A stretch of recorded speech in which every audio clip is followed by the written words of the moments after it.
So I would make it through undergraduate pilot training, get wings on my chest. 18 months later, I'm at Luke Air Force Base in Phoenix, Arizona, to fly the F-16.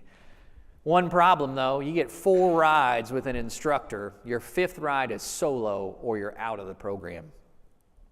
I remember walking out to this airplane, looking at it, getting all strapped in. I'm there like 10 minutes early, sitting there all by myself, but I'm not alone.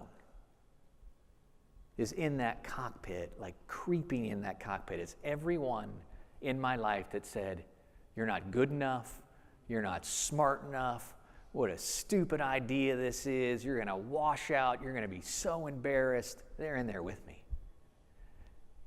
On our canopy rail, you can see there, we put our helmets sitting next to us, and I brought my helmet today.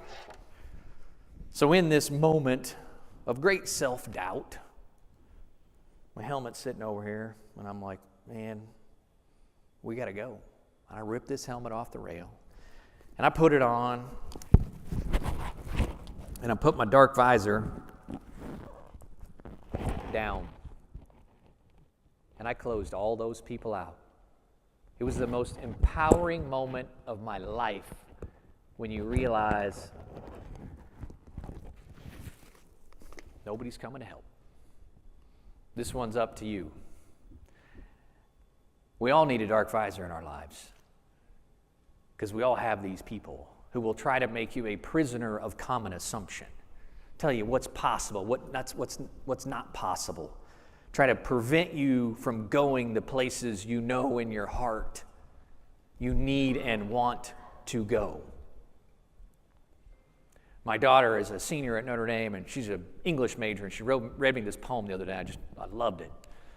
Wordsworth is the poet, but there was a line in there that said, you come into this world trailing clouds of glory. I'm like, oh, man, that's so cool. Everybody in this room was brought into this world for a reason. Our life's work is figuring out why and then getting really good at doing it. And this single-seat fighter pilot mentality that I was about to discover is so metaphorical to our lives because you come into this life by yourself and you leave this life by yourself. So I reach forward, I hit start 2. No keys required to start an F-16, by the way. I'd probably teach anybody in here in 5 minutes to take off, not land. That's the big issue, right? Keep those in proportion. And off I went, man. That Cavoo, Phoenix, Arizona sky.